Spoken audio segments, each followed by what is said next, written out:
পেহেলগামে হামলার ১৫ দিনের মাথায় গত মঙ্গলবার মধ্যরাতের পর পাকিস্তানে হামলা চালিয়েছে ভারত। আর এই অভিযানের নাম অপারেশন সিঁদুর। এই অভিযান শুরু হতে না হতেই বলিউডে শুরু হয়ে গেছে অপারেশন সিঁদুর নিয়ে সিনেমা নির্মাণের এক প্রতিযোগিতা। ভারত গণমাধ্যম ইন্ডিয়া টুডের প্রতিবেদন অনুযায়ী গতকাল বৃহস্পতিবার পর্যন্ত অন্তত ১৫টি প্রযোজনা সংস্থা অপারেশন সিঁদুর নিয়ে সিনেমার নিবন্ধন করেছে। ভারতে কোনো জাতীয় ঘটনা ঘটলেই সেটা নিয়ে সিনেমা বানাতে মরিয়া হয়ে ওঠেন নির্মাতারা। কে কার আগে নাম নিবন্ধন করবেন সেটা নিয়ে শুরু হয় প্রতিযোগিতা। গত কয়েক বছরে উড়ি, ফাইটার, ওয়ারের মতো সিনেমার সাফল্য দেখে এবার নির্মাতারা আরও আত্মবিশ্বাসী হয়ে উঠেছেন।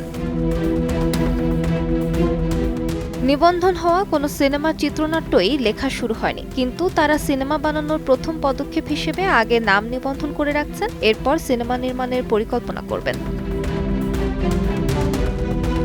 আলিশা ইসলাম, সময় সংবাদ।